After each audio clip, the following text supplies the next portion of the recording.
Ryan and Dave, the Ryan and Dave Show. A show about watching movies and talking movie shit. Ryan and Dave, the Ryan and Dave Show. Ha ha ha ha. There was a song came on the radio, a guitar instrumental, and it changed everything.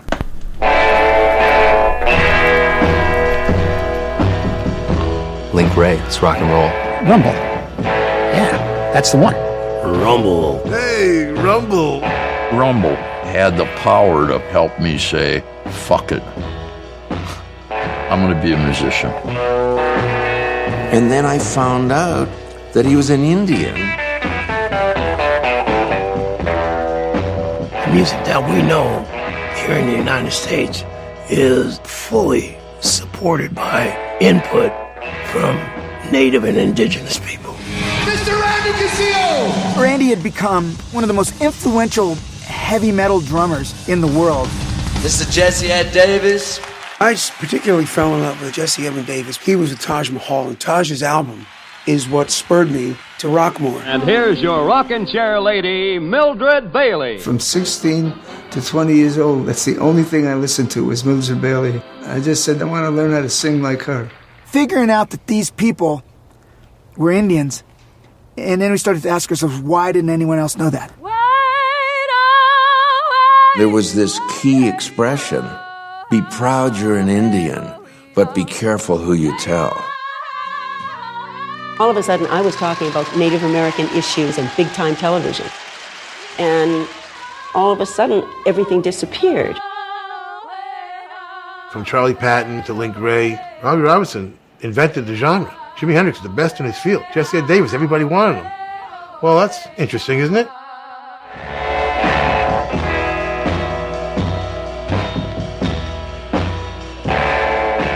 This has gone too long under the radar.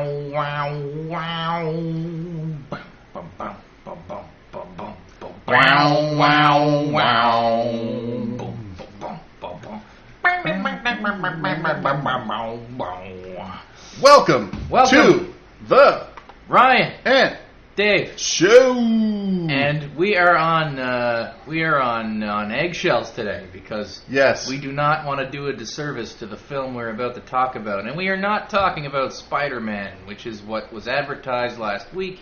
We will see it sometime this week and do the next show on that as advertised.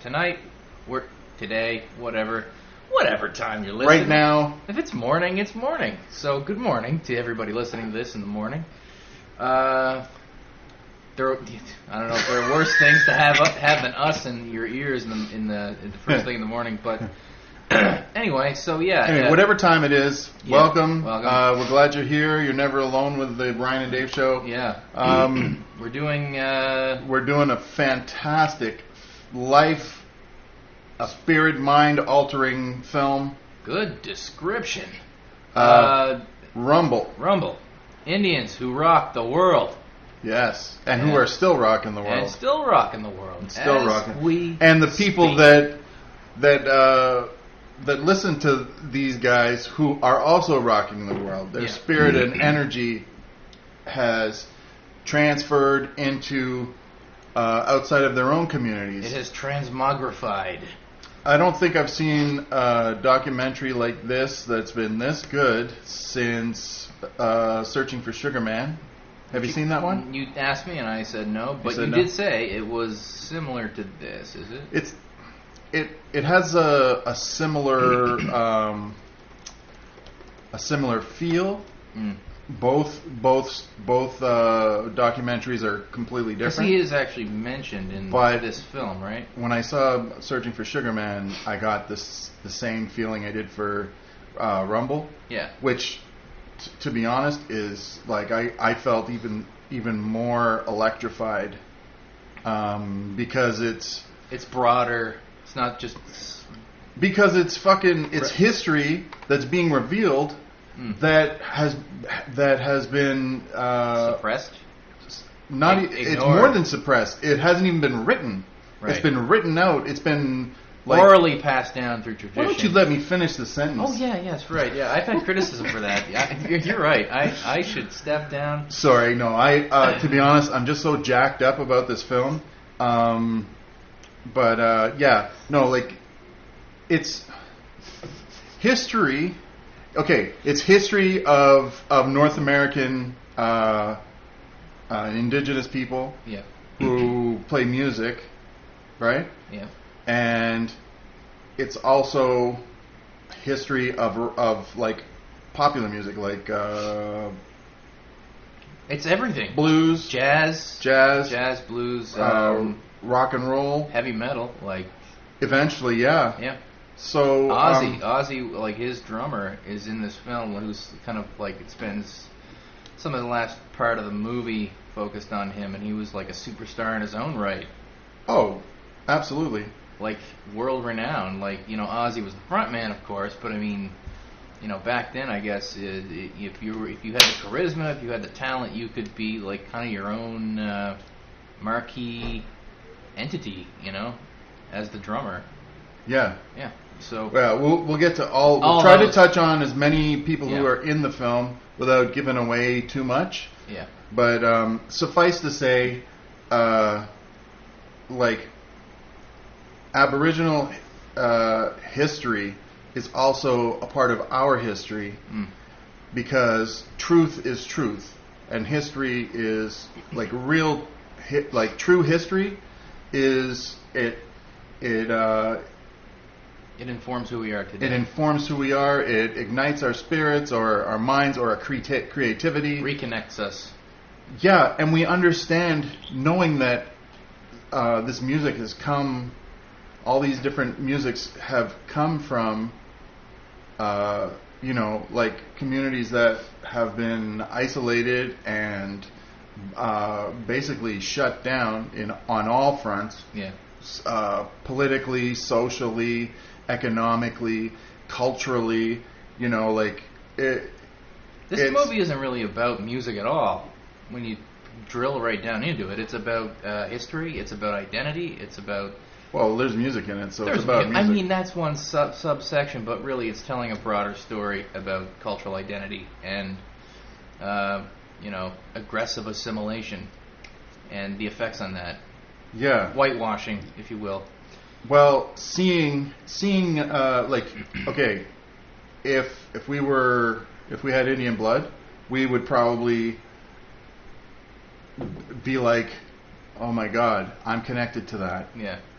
Even though, the thing I don't know for sure if we don't, but I'm from the island, and I mean, everybody intermarried to such a degree here, and I'm from like kind of an old family here, so I probably do have it in my blood somewhere. I would not be surprised if I found that out. So even if we don't, yeah, it was just as moving to see this glorious history revealed and the truth come out about the struggle for people who back in the day went through so much bullshit. Like the same as African Americans or North American African people, they Aboriginal people here have gone through some fucking terrible shit. But it's like it's very hopeful in the sense that after all of that, dude, it set my fucking heart on fire. It did. After the show, Dave was like, we were at the same screening, and afterwards. Oh, yeah, you were up in the middle. Oh, yeah, well, that was a good you were up eagle's eye view of the screen. You guys were down in the. I don't know what you guys were doing down there, but I was in the prime seat. You guys chose poorly, but that's all right. It was a great film wherever you were. Yeah, wherever you were. But yeah, I mean, hopeful in the sense that there's one. And since we don't have a lot of cheat material here to refer to different segments of the film, bear with us.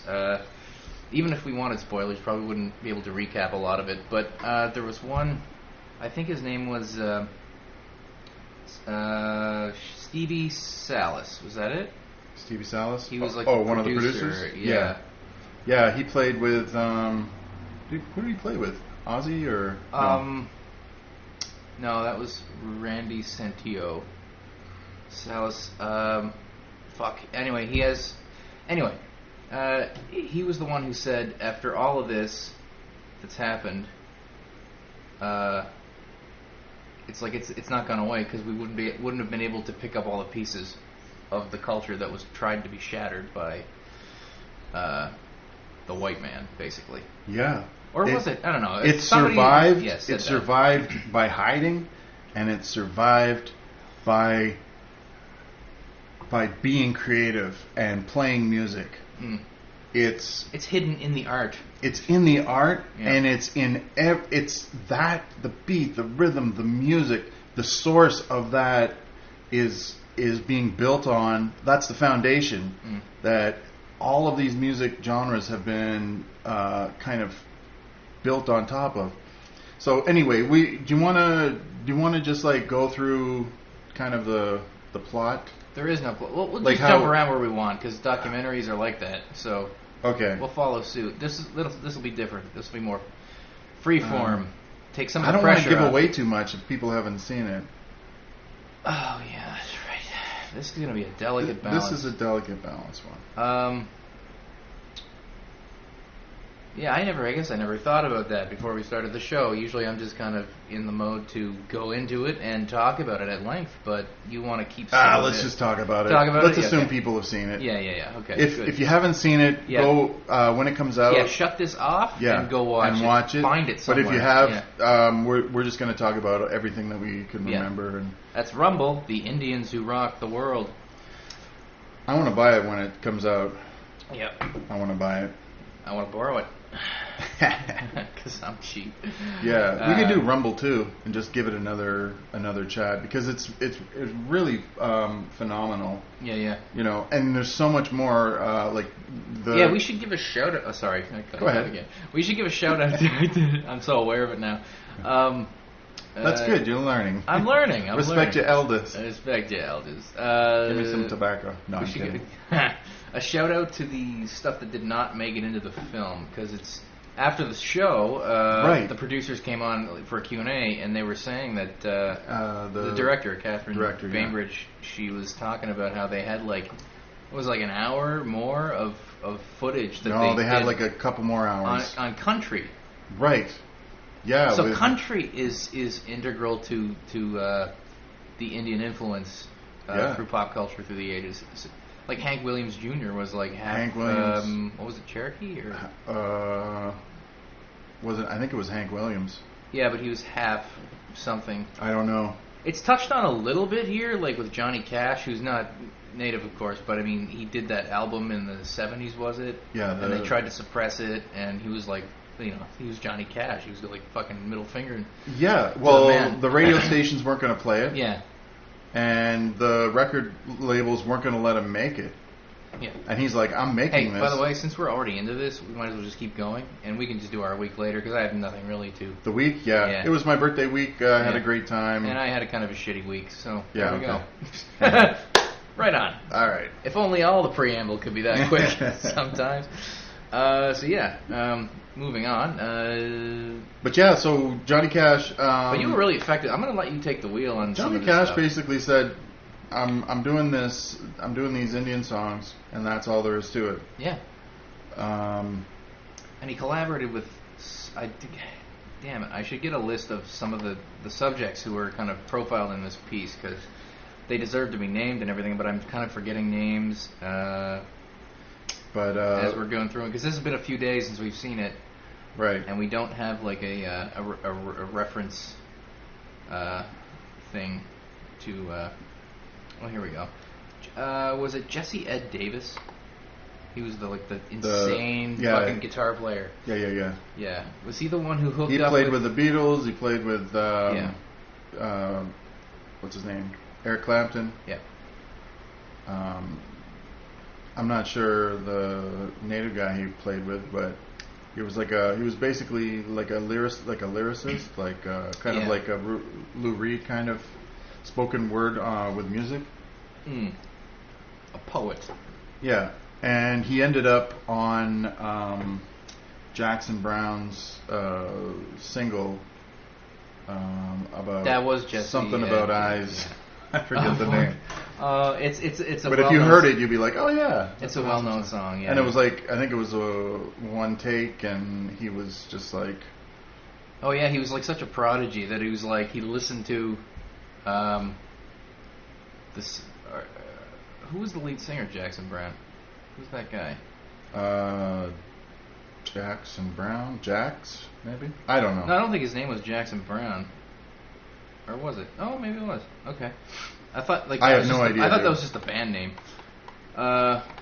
Stupidly, maybe. So yeah. Anyways, he's like. Oh no, he showed him some song to begin with, and he's like, I'm not feeling it.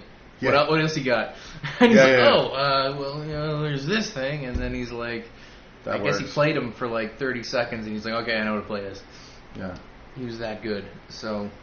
Yep. Yeah, that kind of gets Jesse Ed Davis. I think he played with Taj Mahal. That guy. Yes. By the way, I should have stipulated that irrespective of the theme of this movie, I know very little about rock and music history anyway. Yeah, I went in pretty blind. Yeah. I don't know half of these people, like even the ones who are like more mainstream. Well, I mean Iggy Pop and like who else here? I got a list here. Most of them I don't. Like David Fricke, who's apparently like a big shot at Rolling Stone. There's Steven Tyler. Yeah, he was in there too. Stevie Van Zandt was in it. Oh yeah, that's right. The guitarist for Bruce Springsteen. What's his fucking name? Silvio from Sopranos. He was in Sopranos? Yeah, he was like the henchman. Okay. He had the fucking Elvis coif. Nice. And he looked like fucking yeah. the whole time. I guess he couldn't really act well, but he didn't have to. He just had to play that kind of type. Yeah. Listening to the producers and stuff, Stevie Van Zandt was a big help because he knew a lot of people. So he helped to facilitate a lot of the interviews and stuff. By the way, this documentary took like 4 years to make. But even longer to kind of cultivate in terms of like... Because what was Pura Fay, who was a subject in the film, but she was also, as a producer, she was there for the Q&A, and she actually performed that night at the waterfront, and I should have went, because apparently they were letting people in, and I thought you had to... I didn't have any scratch. This whole festival has been like way overpriced. Yeah, I kind of regret not going now. Apparently it was good chowder, was it? Chowder. Yeah, the chowder was good. Chowder and some drinks. Fuck. Yeah. Anyway, so yeah, she was there. But she was phenomenal. And she was saying that she had like been thinking about all this story, particularly like Native American music in popular musical culture being forgotten, and then she had a passion for it for what was like years, her whole life essentially, and wanted to do something like this at some point. But it just kind of fell through, and she forgot about it. And she said that the director and the producers came to her with this idea, and she just boom glommed onto it. So yeah, nice happenstance. It's Luna Fay, right? Luna Pura. Oh, Pura Fay. Pura Fay. Pura. Pura Fe. Fe.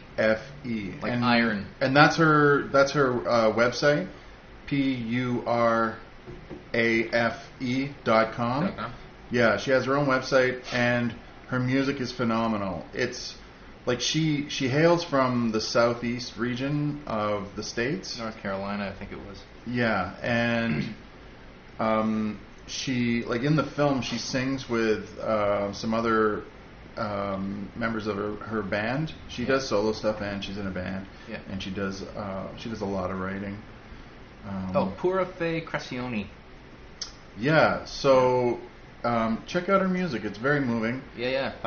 And when her and her band were singing like almost like their traditional music, you could hear the rhythms and the similarities of that music, of that indigenous music, to blues and jazz and rock and roll. The way that it's very elemental, right? I mean, she talked about, not her, but one of the others in her band, I think. She was talking about how their music is kind of informed by the land and the sounds, like they'll hear birds, they'll hear the water, trickling, and it'll all kind of inform the sound of whatever comes out of their mouth. So it's very unique and very distinctive, and that's why they're able to pick it up when it shows up in influenced, quote unquote modern pop culture. That's right. Genres, yeah. Just fantastic. And she performed after like that evening, and it was just her, but she had this loop machine. Like Reggie Watts, the comedian, he has that loop thing, so he can like play a beat, play a rhythm, play something, and it just overlaps and plays while she's singing. It sounded like she had like 4 other people singing with her. Oh, so she didn't bring her band, but she didn't have to, because she had the loop machine and she played the steel guitar. Yeah. Bless her heart, she got fucking myrtleized by the mosquitoes. Oh, wow. But she suffered through it, and she just put on... She would have been used to it. North Carolina's got to be terrible, too. It would be buggy there, yeah. You would just think. But it's still, like, I don't know. I mean... Fuck off, mosquitoes. We have a guest. She was tough. Yeah. She ended with a lovely kid song that could be a nighttime song for any summer camp. So if you have any interest in good music, to break away from the fucking crap that's on radio stations, like, it's horrible. It's terrible. It's derivative and you gotta jump. You gotta get off homogenous. I understand when you're driving, you have your radio, but like,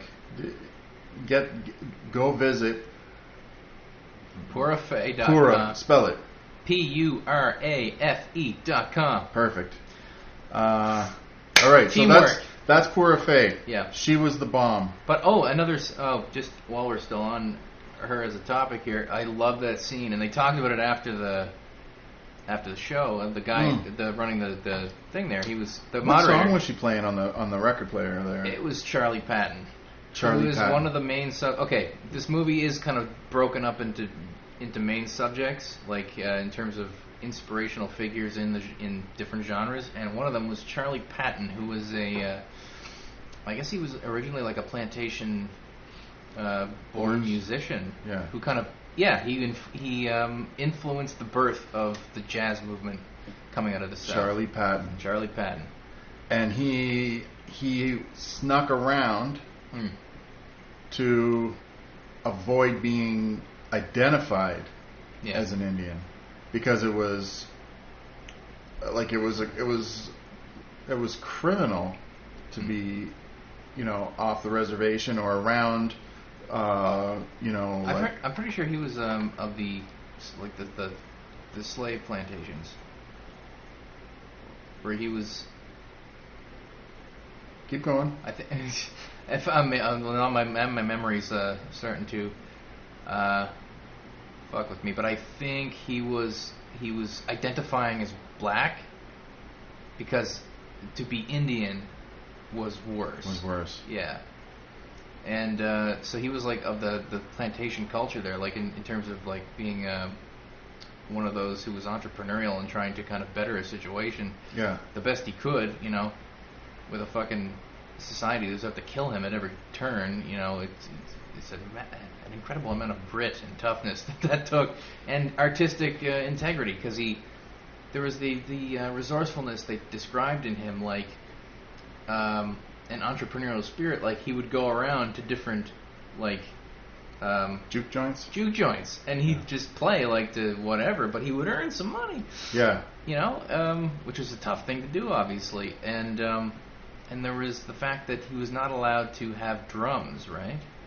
Because it was a martial instrument, meaning that... Oh, shoot, that's right. Was it Charlie Patton who was documented doing this? Where he would work like he was from the fields kind of thing. So that's right, and he put a lot of like drum beats into his guitar. Yeah. So he had both. Yeah. He had like the guitar and the drum beat in the guitar. Yeah. It wasn't because of an artistic choice, really. It was because he couldn't have drums. So yeah. He just made. But that made the music what it was. Like it gave it that something that flavor. Yeah. It gave it a certain earthy texture, like just raw and angry and primal. Something like, you know, they couldn't obviously, you know, foment any kind of, you know, violent revolution or anything like that. But I mean, the music you could express yourself, and you can express your bitterness and your anger, resentment, but also your hope, like your dreams, and it all kind of became a gumbo of distinct flavor, and it was so out of that came blues and jazz. Yeah, jazz was more influenced by Mildred Bailey. Yeah, who did the speakeasies. Tony Bennett talks about, which is to me the sweetest, most honest part about Tony Bennett's testimony of Mildred Bailey comes from him recognizing that it was her that taught him how to sing. Yeah. That taught him to, you can sing it, you can hear it sung the same way over and over, or you can do it the Mildred Bailey way, where you put your own spin on it. And Tony Bennett is still and he jokes about it, but in the movie he's like, he's 80. He goes, I'm 80. I remember her. I'm 80, and he's like, who's kidding who? Yeah. I'm 88. I'm 88. Yeah. Big laughs from the audience. Because a lot of guys like crooners would be like, this man is who I emulated. This guy I emulated. But it was a woman that he emulated, and it was a woman who ahead of her time. That's right. So she's North American, indigenous to North America, and basically, like, they're hailing her as the queen of jazz, which is awesome. It's like, who's gonna know if this didn't come out? And incidentally, if you want to know a little bit more about each of the performers, apparently a lot of this documentary was based on an installation at the Smithsonian Institute. That's right. In and an exhibit called, I'm not sure if it's in DC or New York, the one in New York, but either way, I think it's DC. If you do get to the Smithsonian, check out the exhibit, because that's what inspired it. Up Where We Belong, Native Musicians in Popular Culture. Right. Created by Tim Johnson and Stevie Salas, who I referred to earlier, who is a musician in his own right and a historian. Yeah. Good stuff. Yeah. So it's interesting. Redbone. Yeah, I was going to. The band is in this film. Yeah. And I've heard their music before, but with the power of the internet, I just recently started listening to them, because F is for Family. Their theme song is Get the fuck really is Redbone's what's that song again? I don't know. Is it the one from Guardians of the Galaxy? Yeah. They show in the movie, they show the clip of Star-Lord going through that tomb or whatever in the beginning, and he's using the fucking creatures as microphones. That was the song, and I'm like, holy shit. Something like, come and get your love now? Yeah. But anyway, so I looked them up, and then which is timeless. Yeah. Like that music, that song alone is like super timeless. That's like a running theme in a lot of the music that's documented here. Like the sound of it. Like I forget who said. Again, I don't remember who said this shit, but they made good points. So whatever. Yeah. They said that when you listen to this music, he was talking about something specific. But I mean, you could talk about basically any of the musicians in this film in the same way. That the sound is like it doesn't age. Right. It's relevant to today. Like the sound of it. It still rocks people. Yeah. Still rocks people. It's called "Come and Get Your Love." Come and get your love. And they do the Witch Queen of New Orleans for all you lovely witches out there. I was actually going to send that to Renee to listen to, but if only she could afford to get that for season 2. Yeah, that's right. You might have to pay a little bit. You never know. Get some red bone. Mm-hmm. But so they were in it, and he actually the lead singer of Redbone, I forget the name, but he ended up linking up with what's his name from the Black Eyed Peas to kind of Taboo. Right, Taboo is from the Black Eyed Peas, and Redbone. Pat Vegas from Redbone. Yeah. Still kicking it. Yeah. And so He's digging it. It was a great scene where what's his name from Redbone? Pat Vegas. They're playing his band song on the turntables. Oh, that song. What's it called? Come and Get Your Love Now. Yeah. So they're playing Come and Get Your Love. Yeah. And then Taboo's like, you hear that beat? Dun-dun-dun-dun. Dun-dun-dun-dun. Yeah. Dun-dun-dun-dun. They took that from that song and they got the same influence. And Taboo is Shoshone, I think. Yeah, Shoshone. Actually, I think they took the actual bass line of that song, like the not influence, but they took the actual bass line and they built that. Let's get it started. Yeah. And apparently that went on to sell how much? So I mean that just kind of proves it, right? That people are unaware that this old beat that was a big hit back then, if they hear it now unaware, they go nuts for it. Yeah. It's just what's super cool is like Taboo. He's got tattoos, but his name's Taboo. The flame.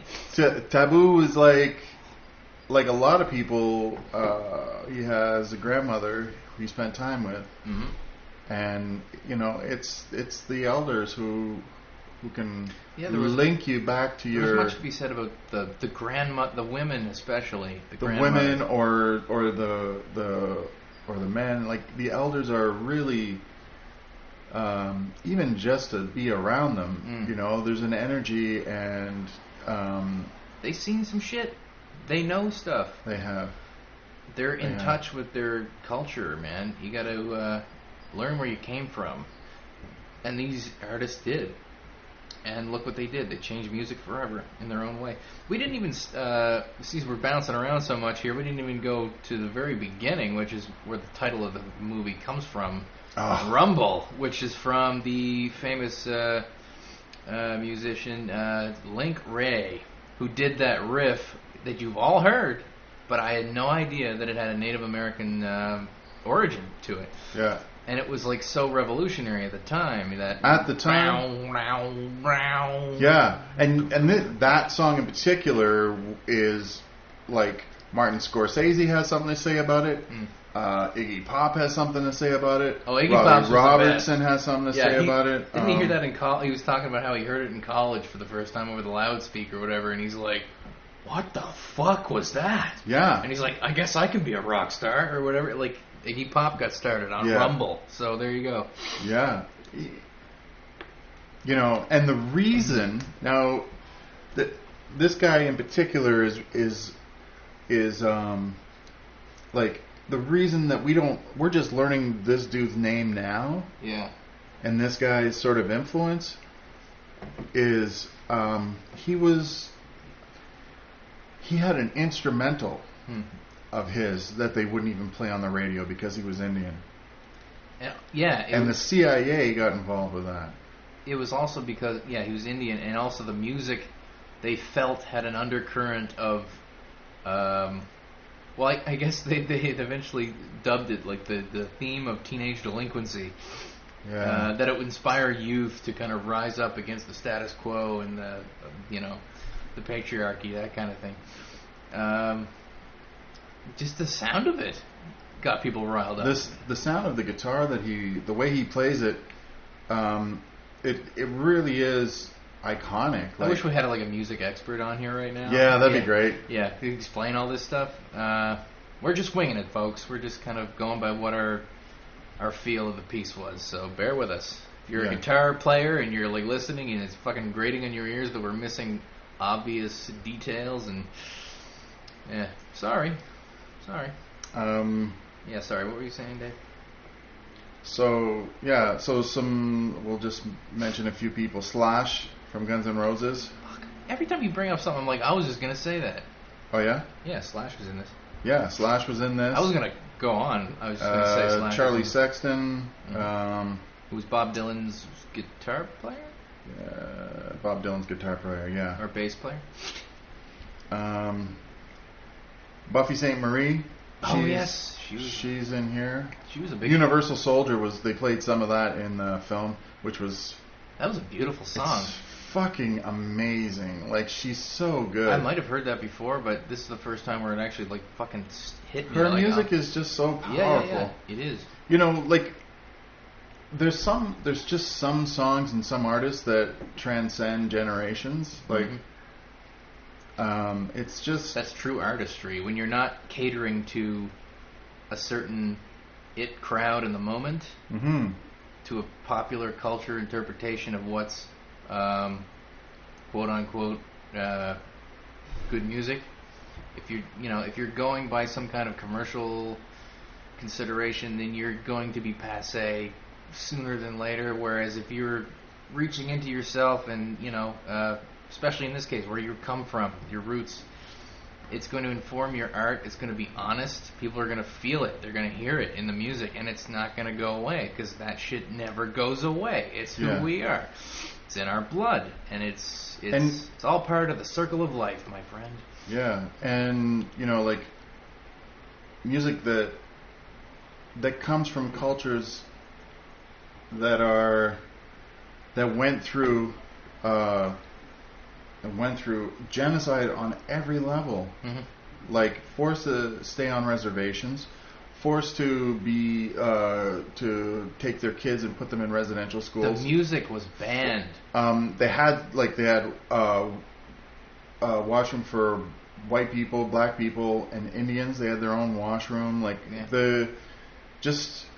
hiding their identity just to survive. They got slightly more progressive over time. It became colored. Right.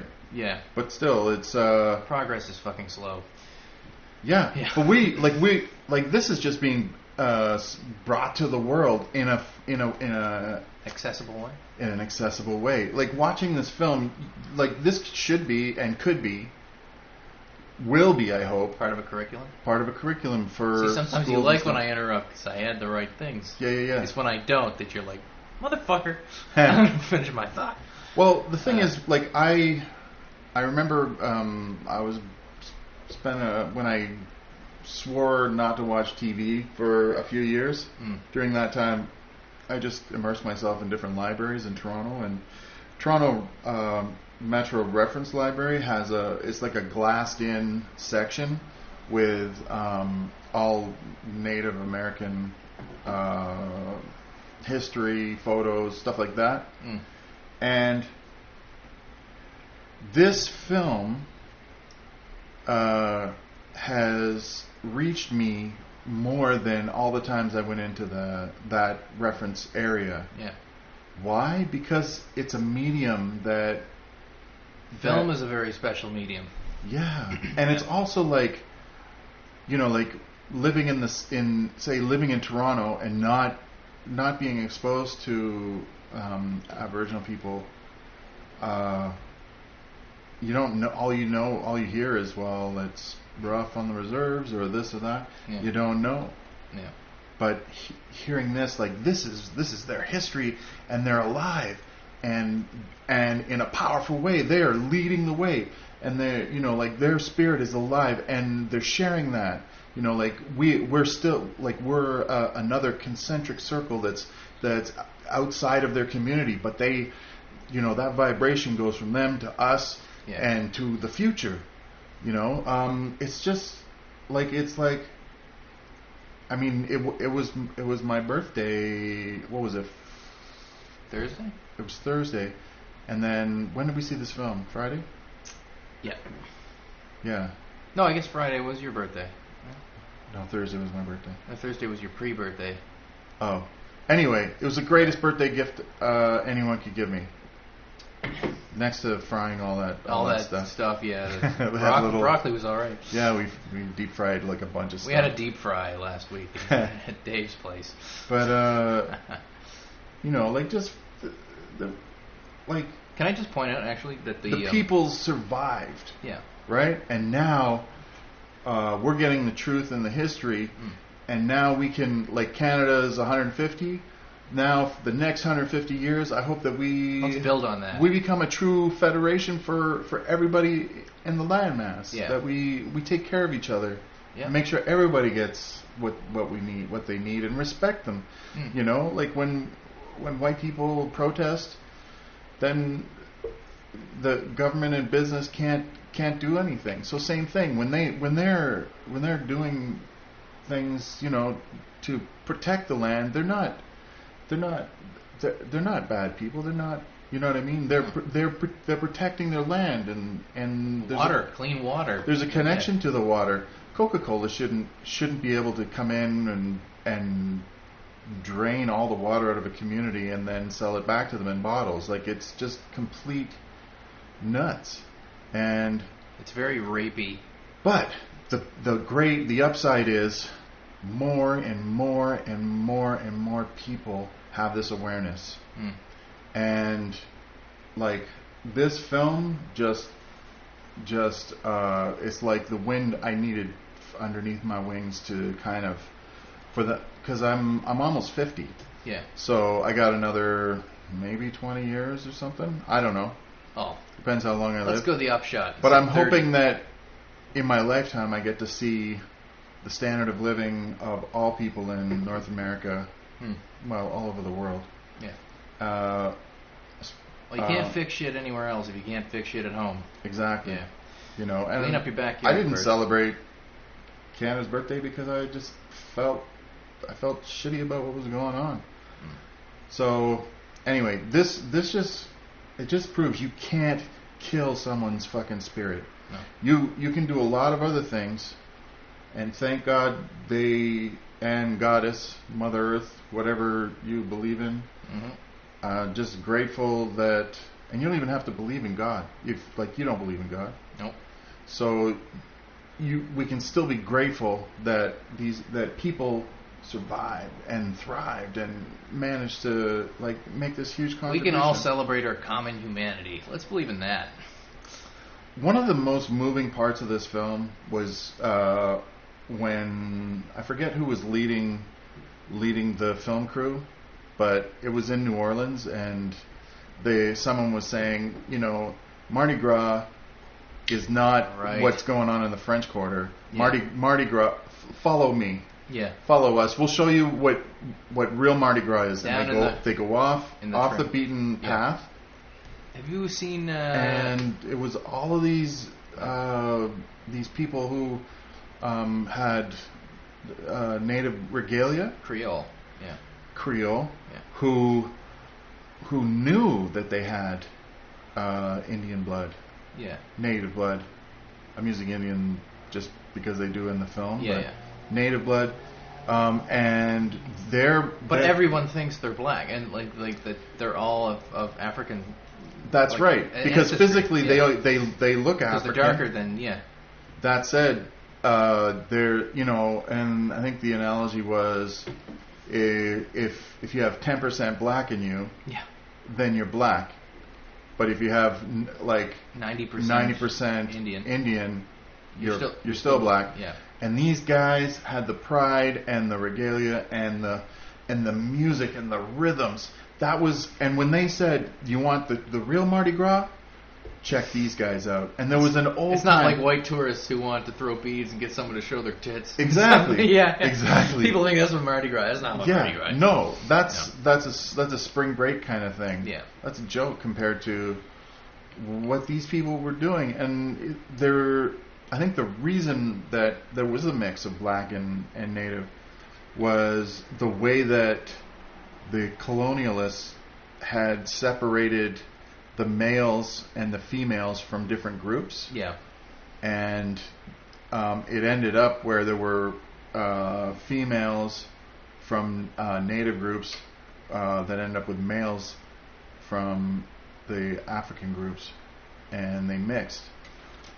One anecdote was in there where it's like, this goes back to the slave times, where they'd have runaway slaves would show up at the reservations, and next thing, how do you put it? Next thing you knew, there were these black children running around.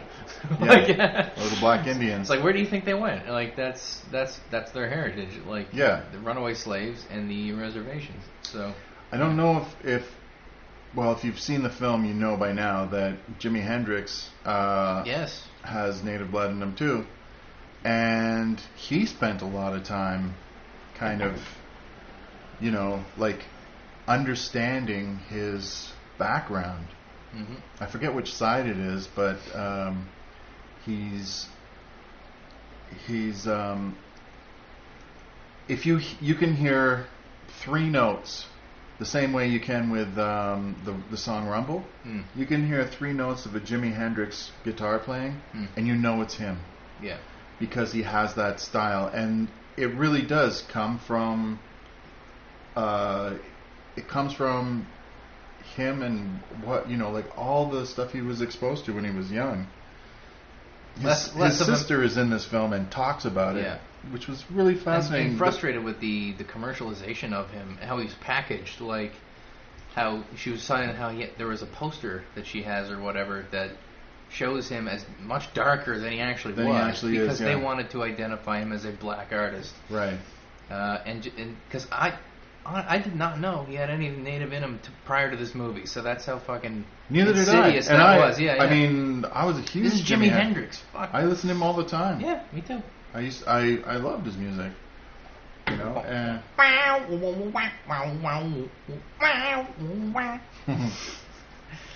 But yeah, sometimes we hit a wall and musical interlude brought to you by Ryan's vocal cords. Vocal cords, yes. Yeah. Some call it Tourette's, others, well... calling it fucking annoying. Sorry, people with Tourette's are like, fuck you, Dave. What do you know? Fuck yourself. Yeah, we can go any direction you want to, Dave. Sorry, that was terrible. No. Who else is in this thing? I'm trying to think. Robbie Robertson, who played with... I don't know him. Like, he looked like I should be familiar, but I don't know him. He played in the band. Yeah. And he also played in a band before that, I forget.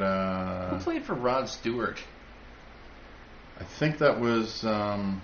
Oh, that was Stevie Salas. That was the guy I was talking about earlier. Shit, it's all coming together now. Steven Salas? Yeah, when he was younger, he was... it was funny. He was telling how he had his own what did he say? He's like the best funk guy. He can bring the funk. Oh, that's right, because he played with George Clinton too. Yeah, exactly. George Clinton loved him. Yeah, but then he started playing for Rod Stewart, and he played like just this fucking vanilla shit just to fit in with the band. And people who were watching him, he told, "I'm the king of funk." They were watching him, and he's like, They're like, what the fuck? Is it the same guy? Yeah. Yeah, so that was kind of funny. Yeah, you kind of had to be there, I guess. Doesn't seem very funny now, does it? This film really is a you gotta watch it film. Yeah. But unlike Searching for Sugar Man with the surprise. That's on Netflix, I think, so I might check that out. Yeah. Sometime soon. But we could talk about it and you still watch it and get lots out of it because it's so many. I'm wondering if there's going to be like a sequel to this with all that footage that was not used. I would love there to be. That would be huge. There's more story to tell. Like the breadth of it is so rich, and it goes way back. It's with the so much to uncover. Loretta Lynn and that's what her sister Crystal Gale. There was like an Irish Scottish kind of. They were kind of running away from the UK, and they went to the Appalachian area, and they ended up mingling and meeting and starting families and stuff with the native people there. Yeah, and that's where the country music came out of. Yeah, but it came from native roots. Again. Which is, I mean, it's like. Who knew? I always thought it was just black people, but it was black people who were taken into the reserves. Yeah. Because the native people didn't discriminate. No. They're like, yeah, you can come stay with us, and then they mixed in, and it's just a great. It was so well done because it not only did it have like superstars. Vouching for all of their influences. It also has people who are still alive who are these like awesome players, and then there's also family members. They got family members of these original like artists that share all this stuff. It's just it's off the chain, man. Tangential to this movie, it's related, kind of. Yesterday I attended the Festival for the Bog down at the square down that way, and it's about the history of Black Islanders. Okay. Who were brought here in the 1780s, and which is part of the theme that was explored in the script I wrote and the project we're starting to get up and going. Scott Parsons, my partner in crime there. Jupiter Wise versus the King. Yep, and he's like got mixed background as well. So he's got native blood himself. He's got African, I forgot to mention Scottish, him. Yeah, he performed the evening of the Rumble. Right. Yeah. Yeah. And so did drumming group. That's what I said. I heard you had a great show the other night. I'm like, Cousins. fuck, I wish I. Yeah. Yeah. Yeah, he's a good singer. But he put on a concert yesterday with a group of people, and it was just celebrating that neighborhood, which was the cultural black center of Charlottetown. Where is that anyway? It was Richmond and Houston. Down Richmond. Okay. Yeah, down that area. It was just called the Bog or Darktown. Yeah. Really? Yeah, 1867 is literally on a map. They had it like the historical map, printed out that you could like for anybody just curious, they could take like the look at the map from 1867. This is Darktown right in the center of it. I'm like, holy fuck! Wow. It's like you forget how terribly racist we were. We're such nice island folk, and yet such a dark underbelly. But anyway, so one of the speakers, before they got the music going and everything, was this woman who's, she's lighter skinned, she's got blue eyes, but she's got African blood from all the way back. And she was talking about her family history that was passed down to her, and it was kind of really emotional. Was she older with glasses? A little bit heavyset? No, I don't think she had glasses. I don't think she was that heavy looking. Because I worked with someone. I was in the kitchen while she was talking about her dad being black, and her mom's white, and she didn't look. She was completely white looking. Yeah. So I wouldn't have known, but she did say, you know, it was people in her where she grew up, they treated him really well. There was hardly any discrimination. I guess it depends how far back you go. But I mean, here on the island, our black community, since it was so small, everybody just intermarried eventually after like 4 or 5 generations. You would never visually be able to tell that anybody had that kind of ancestry, but it's there, and I mean, it was really actually kind of moving, beautiful that all that kind of came together to celebrate something that has been kind of whitewashed just by nature of intermarriage and all that over the years, but it's a part of who they are. It's a part of who a lot of us are. Right. Like I use myself as an example. My roots go deep on the island, but I don't know exactly every aspect of my makeup. I know I have 2 sides of French. That's about it. But here, what could have happened along the way? I don't know. Yeah. Well, it goes back how many generations? Like 7, 8. 1780s, since before the Revolutionary War, long before that. French were here in the 1740s, 1750s. Anyway, so yeah, that's just a little side detail, but it was kind of related to what we're talking about. Yeah, well, it's about revealing history that we are unaware of, and it's musically relevant because Scott is an accomplished musician. So there we go. Yeah. Yeah. He's good. He does some like bluesy kind of blues folky kind of music. Yeah, he busted in a new song he wrote about this boxer from Charlottetown back in the early Chocolate George. Old Chocolate, George Godfrey. The song was really fucking good. Like it is good. He played it that night too. Yeah, that was new. I think he only finished that 2 months ago. Cool. So Jupiter Wise has been that song's been in existence for years, from what I understand. But yeah, the Old Chocolate song was good, wasn't it? Yeah. There's a native artist, like a Canadian native guy, George Leach. He's Canada's Stevie Ray Vaughan. George Leach. He's phenomenal. Go to YouTube and look him up. Yeah. George Leach. Leach? Yeah.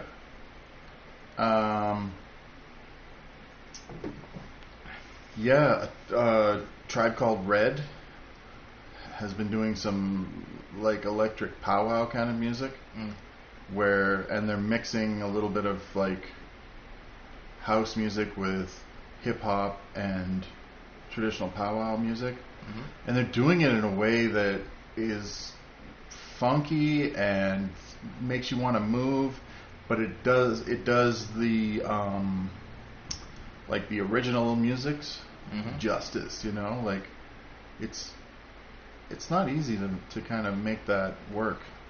But there's a lot of artists now that are doing that are bringing sounds and songs that might be a little more traditional, so when you listen to them it's a little more obvious, where it's familiar. It's more obvious, where if you listen to a rock song or a blues song, unless you hear like Rula Faye, like unless you heard her sing with her group, Pura Faye, sorry. I'm so bad with I haven't taken any notes or anything. That's okay. So I'm bad with. That's why I'm here. This is really I've been really underprepared, but I kind of wanted to do. But you were passionate about it. That's going to carry you through, man. We're getting through it because you really wanted to talk about this movie, and I kind of did awesome too. So I mean, that's going to carry us. We're not going to be as focused, and we're not going to be as diligent in our details exactly. Also, the fact that I'm assuming neither of us are musical aficionados. No. I know the basic bare minimum. Like I know who the Foo Fighters are. I know who Ozzy Osbourne is. But I don't know their fucking drummers or their bass players. Right. And I know who Iggy Pop is. So yeah.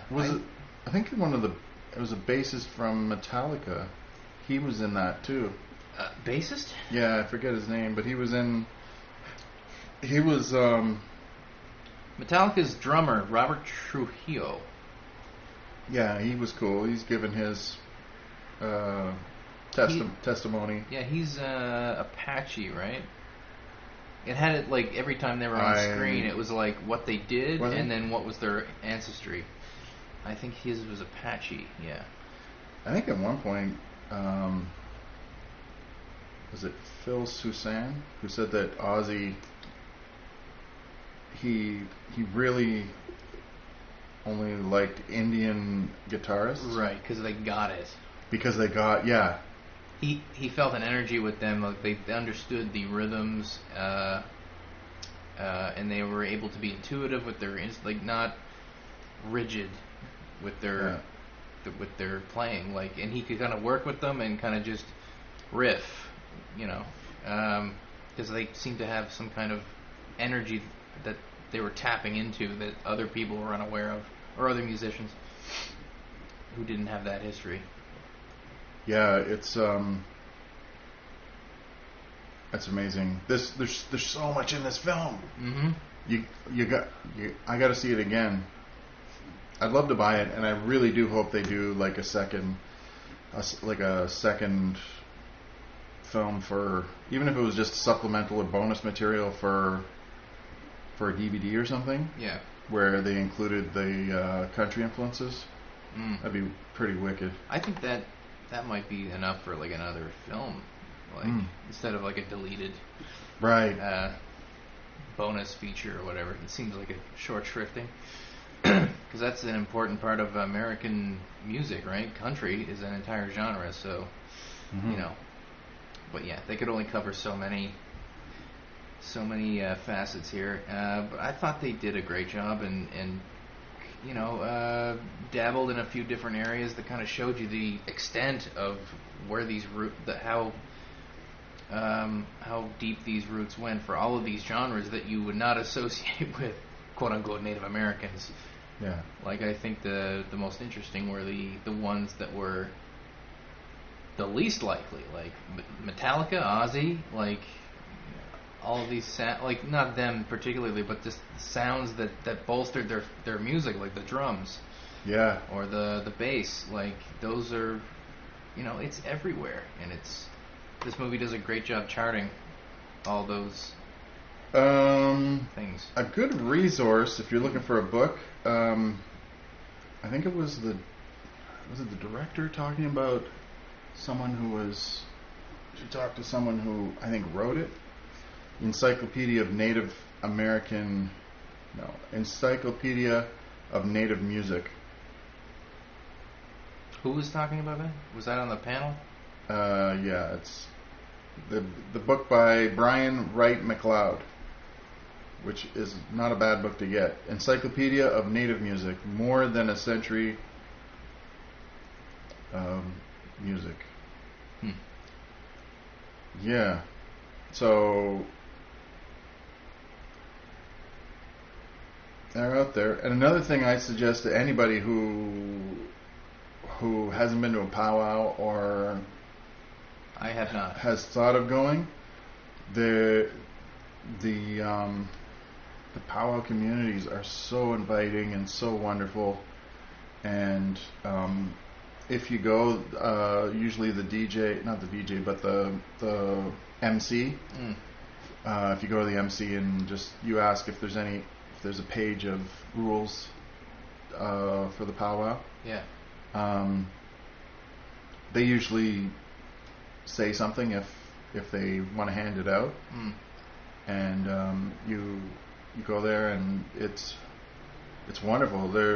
It's just like people camp, and some people just do the powwow trail. They just travel and camp at different powwows, because I think you're allowed to pitch a tent and stay. But if you get the rule page, then you'll learn a few things not to do or that maybe are inappropriate. Oh, like, it's a short list. the one that I got, and one of them was like don't point. For some reason, pointing is what at power. I was like pointing at people or anything. Oh, like, okay. And I remember like trying not to, and it's weird when you're told not to. You kind of have the need to do it. No, I just not the need, but I was just so aware that I point a lot. You know. Oh. So instead of like pointing at someone's regalia, going, "Oh my God, that's beautiful," you just. So powwows are pointless, but not in the way. Oh my God. All right. Let me look around. What can I murder you with? There's lots of things. There's a Book of Mormon. There's a bucket over there. There's but yeah, no. I remember asking. Sink in water, old-fashioned drowning. I remember talking to one of the vendors at a powwow. Yeah. About like not pointing. I'm like, it's interesting. Like like not pointing. And she's like, oh, just use your lips to show where to go. You kind of use your lips, and I'm like, cool. A lot of puckering going on. Just the warmest people, and they usually have like food, and I think it's a non-alcoholic kind of environment. But if you've never been, the spirit is alive. Oh, When's the last time you went to that? Renee and I went to Panmure. The east end of the island. Down east. As opposed to up west. And living on the north shore of Lake Huron, I went to Sagamok powwow. I think that was my first one for New Year's. It was an indoor one. And it was very moving. When I see the elder women and men with the children, just like dancing, it's just vibrant. It's just so beautiful. Yeah. Like it's like when you think back to like maybe aunts or uncles or people who kind of like dance with you, or I don't know. It's just beautiful, and I don't know. Interconnectedness. Went to Wickwemicon too, which is nice one too. They're great. Can you say that again? And you can buy music, like they have drummers or drumming circles, who and they sell their music. So you can buy their CDs and stuff and take the music with them. Can you say the name of that? Wickwemicon? Yeah, for some reason I kind of spaced out for a second and I heard Comic-Con at the end of that. No, Wickwemicon. I know. That's okay. My brain is fucking... It's the heat is getting to me. It is warm. Anyway. But we up here, we can't handle the heat anyway. Yeah. But we can't get out of the kitchen because it's part of the fucking room. It's just there. You can't get out of it. Yeah. We should hold this on the balcony next time. Get the neighbors involved. They fucking hate me. Yeah, so...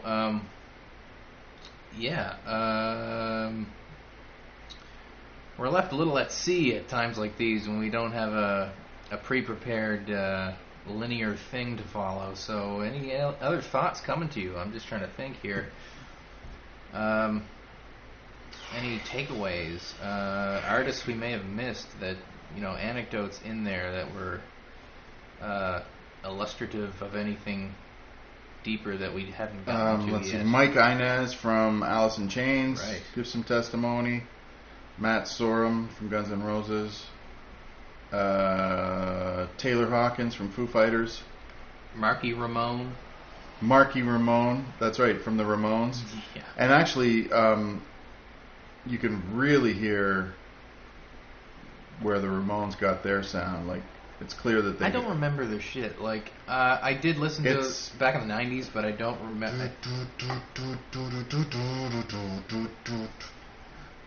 I believe you. Yeah. Actually, yeah, that sounds about right. It's sort of... Scorsese, because he's a huge fucking... Hold on a second. Scorsese, did he make that... didn't he make like a feature documentary about like that concert that they were talking about in this, where they got everybody together like for like a last hurrah, and he got them all together, organized it, and like, we have to film this. Right. Because I could have swore he did do like a documentary film, like a musical documentary. It's part of his filmography. Obviously, it's something I haven't watched because I'm not into that scene like this. But that's the amazing thing is this movie is so fucking incredible. Even I could appreciate it. And I'm a guy who has seen most of what Scorsese has done, but that I just look at. I'm like, nah, not for me. It's like I'm just really not into musical history. But like I said, this isn't so much about the music. It is. I mean, it's integral to the story it's telling, but it's not what the story is really about. Right. Yeah. So, hold on. I'm looking up. I'm pretty sure he did something in the 70s or the late 60s, something like that. I'll have an answer for you. People ahead of me already probably. They know it, or they're going to IMDb faster than I am. Robbie Robertson was... he was given testimony of like people who influenced him. Meanwhile, he's also influenced other people.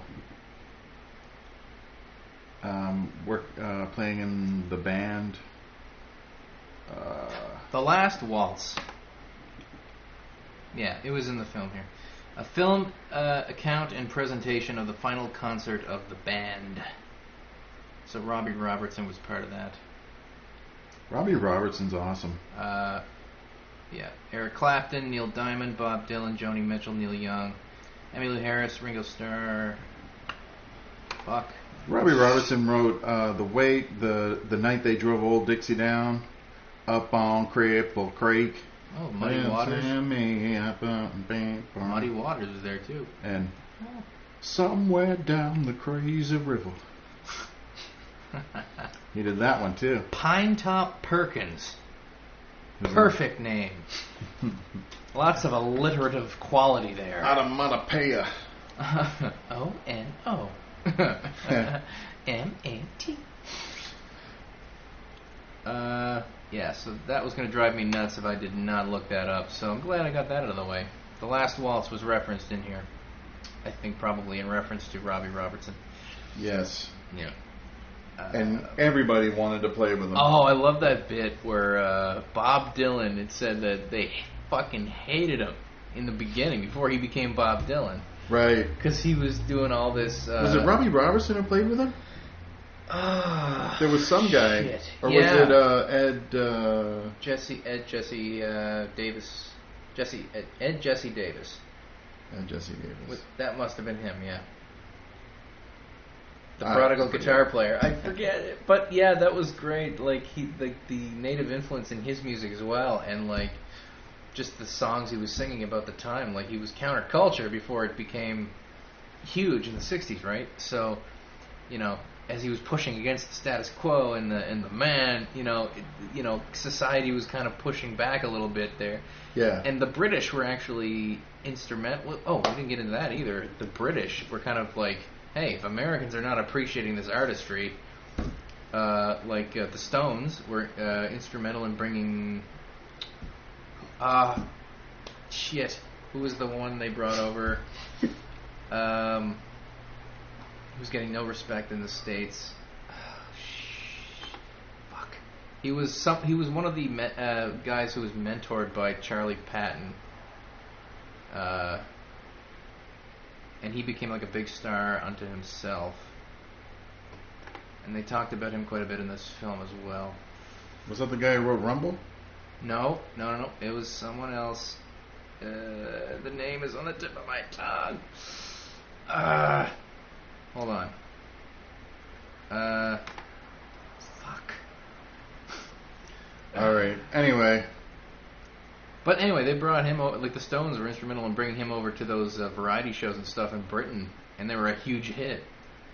And so all these jazz musicians and like these early pioneers of the more modern jazz musical scene became like big in rock scene, I should say, and they became big in Britain, and finally they hit in the States, and wherever, because you cannot deny when there's a revolution in music happening like that. Eventually it took hold, but the 60s were a turbulent time. They started pretty vanilla and they ended quite chaotically. So 60s sounds like it might have been the most interesting decade of the 20th. Fashion in the 60s was heavily influenced by Native Americans. You can keep talking. I'm going to find that fucking name. They had like a lot of fringe work and bead work, and it was more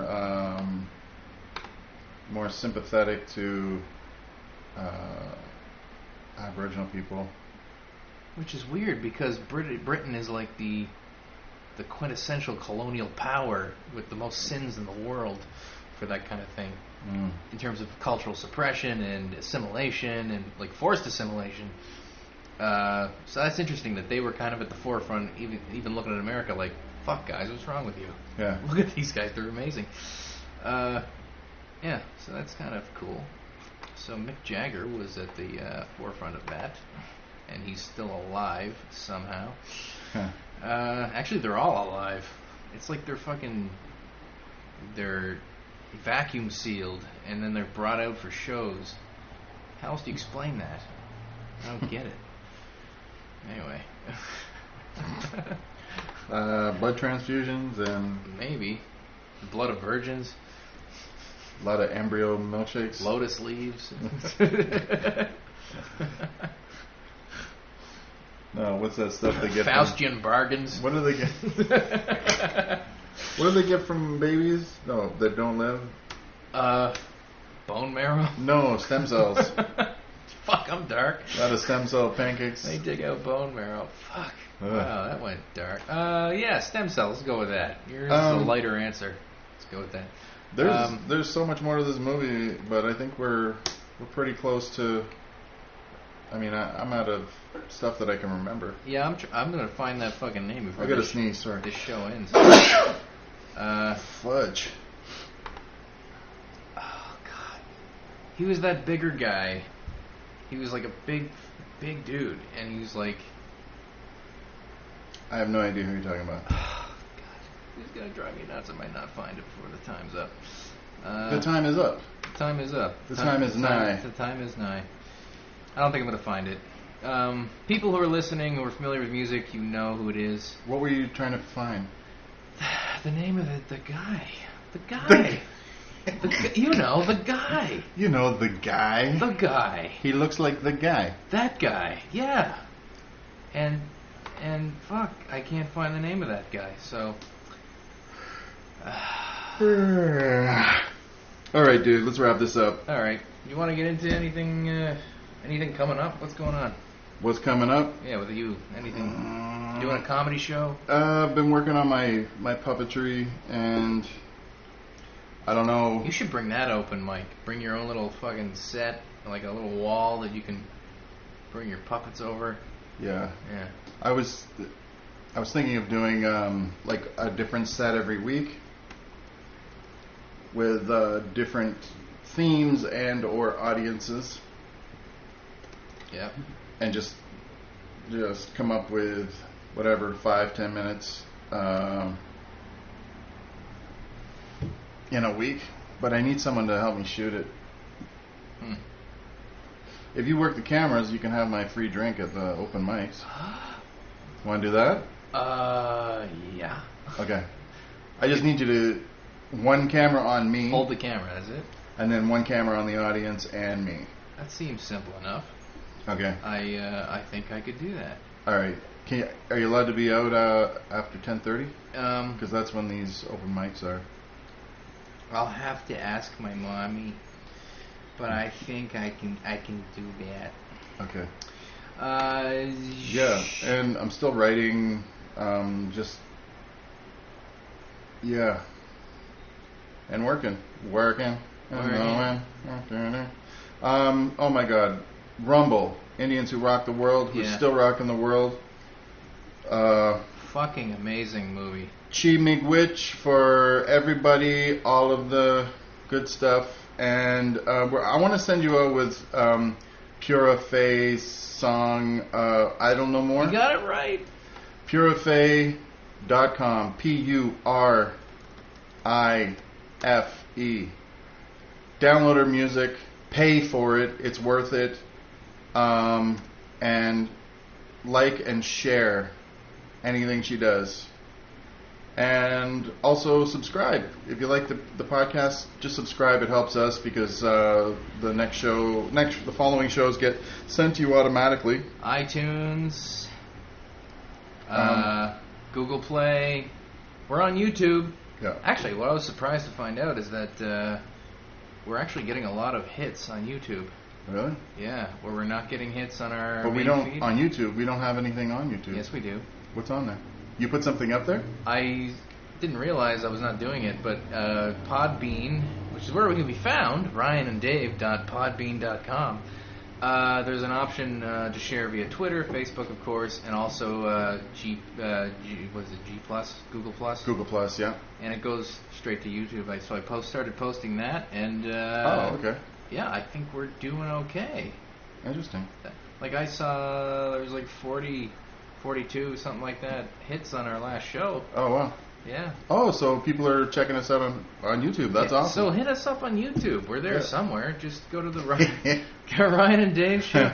Actually, I don't even know the link for that. Ryan and Dave at YouTube. By the way, Ryan and Dave show. Maybe. Like Yeah. I don't know. By the way, by next show, I'm determined to find out who the fuck this is I'm looking for. Because he was a big part of this film. The big guy? Yeah, the big dude. I don't remember. Anyway, PURIFE. Yeah. I don't know more.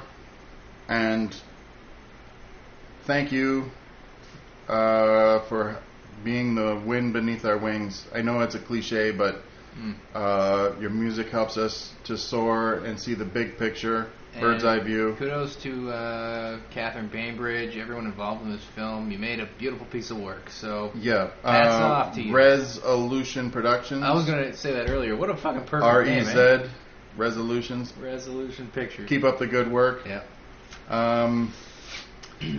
Other films of note from the festival: Unbound, story of Maria from Pakistan. She was in the Taliban territories, and she wanted to play squash. There's a dynasty of winning squash people in Pakistan, and she, if you can watch the film documentary, it's very powerful. Howlin' Wolf. Howlin' Wolf. Howlin' Wolf. Okay. All right. Cool. My shoulders are cleared. You're finally released of those the unknown thetans. I have exorcised the demons. So Unbound. If it comes to a theater near you or ends up somewhere, watch it. What else? Bluefin, which we saw. Bluefin. Which is one of our shows. We already reviewed it. Yeah. Check into our archives. Did we do a single, like a one-off show for Bluefin? Yeah. Yeah. So we have done a documentary. Listen to our Bluefin document or our show if you've seen the film. Yeah. It was and if from you haven't, late December, I think. Yeah. Oh, I have some. Oh yeah, that's right, with the Charlottetown Film I have Festival. some interesting show stats. Okay.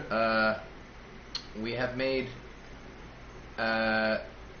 Selma, our episode. We hit the 30 mark, so we're good. Cool. Yeah. So that's our top show. Our second? Yeah. Guess. Our second? Yeah. What's it called? The Room. No, I wish. That was fun. No, the Die Hard Christmas special. Oh, cool. Yeah, it's got up to like 20 something now. So. Yeah.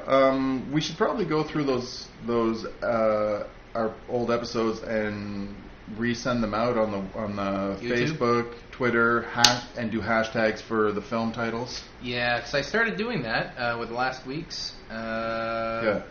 I don't know if it made a difference. I don't think I've gotten any retweets or likes. I don't know. But hey, it can't hurt. Guys, so we'll do that. We are so grateful for getting the truth. Mm-hmm. So like and share and subscribe, and then to our show and to Rumble, Indians Who Rock the World. Yeah, go look. if you're still listening, you haven't watched it, what are you doing? Go. You know what? Even hearing what we've said, yeah, you can still go watch it, and you're still going to get stuff out of it. It's way more powerful than we can even. Like, we don't have a cheat sheet here. There's lots of shit we. Yeah, a lot. Like, we saw this a few days ago, so it's not like fresh in our minds. But yeah, I intend to buy the film, and maybe we could find out if we can get some permission to screen it, like just have a Ryan and Dave screening, maybe outdoors with some campfires and stuff. And do something real nice like that. Anyway, check out Purafe, PURAFE.com. Yes. All right. I don't know more. So, go ahead. You're never alone with the Ryan and Dave show.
Sisters